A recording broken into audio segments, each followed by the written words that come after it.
आणि यानंतर जाऊयात सोमेश कोलगे आपले प्रतिनिधी सध्या आपल्या सोबत आहेत। सोमेश, तब्बल 27 वर्षांनंतर दिल्ली विधानसभेवरती भाजपची सत्ता स्थापित होतीये, कमळ फुललेला आहे दिल्लीमध्ये।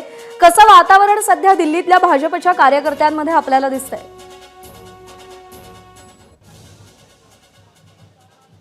नक्कीच या संपूर्ण विजयामागे एक सर्वात मोठी भूमिका दिल्लीतल्या भारतीय जनता पक्षाच्या संघटनेने बजावलेली आहे आणि जवळपास म्हणजे मदनलाल खुराना यांच्या नंतर भाजपचं संघटन खिळखिळं झालं होतं। संघटनेला कोणताही एक नेता नव्हता आणि यंदाच्या निवडणुकांमध्ये वीरेंद्र सचदेवा जे सध्या भाजपचे प्रदेशाध्यक्ष आहेत त्यांनी खूप यशस्वीपणे या सर्व पक्ष संघटनेची धुरा सांभाळली।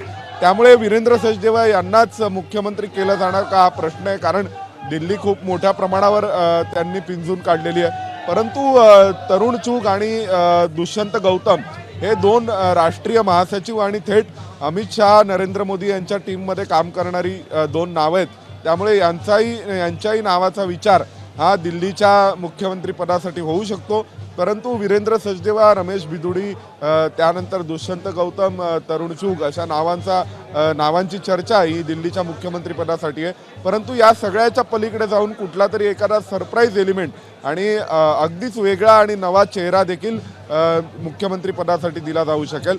वीरेंद्र सचदेवा हे प्रदेशाध्यक्ष होते, त्यामुळे कदाचित शक्यता आहे की त्यांच्या नावावर शिक्कामोर्तब होईल आणि त्याला एक प्रदेशाध्यक्ष असल्याचं लॉजिक कदाचित दिलं जाऊ शकेल। ज्या प्रकारे 2014 साली देवेंद्र फडणवीसांना मुख्यमंत्री करण्यात आलं होतं, ते प्रदेशाध्यक्ष होते, त्यानुसार आता वीरेंद्र सचदेवांना केलं जाऊ शकेल। पण दुसरी शक्यता ही सुद्धा आहे की कोणता तरी एखादा सरप्राईज एलिमेंट आणि अगदीच नवा चेहरा असू शकतो। पण दिल्लीत विधान परिषद नाही आहे, त्यामुळे ज्याला कोणाला मुख्यमंत्री करायचं आहे त्याला विधानसभा निवडून आलेल्यापैकी कोणाला तरी करावं लागेल किंवा पुन्हा एकदा निवडणूक लढवून मग त्यानंतर त्या मुख्यमंत्र्याला मुख्यमंत्री म्हणून दिल्लीत बसवता येईल। सोमेश, धन्यवाद दिलेल्या या सगळ्या सविस्तर माहितीसाठी। त्यामुळे आता भाजपकडून दिल्लीचा मुख्यमंत्री कोण होणार याची उत्सुकता शिगेला पोहोचलेली आहे।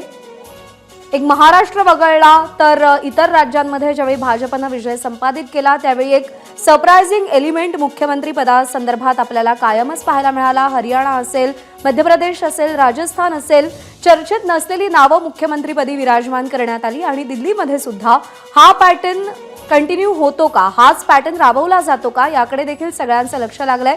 त्यामुळे आता दिल्लीमध्ये सत्ता स्थापन केल्यानंतर भाजपचा दिल्लीतला मुख्यमंत्री कोण याची उत्सुकता मात्र वाढलेली आहे। एबीपी माझा, उघडा डोळे बघा नीट।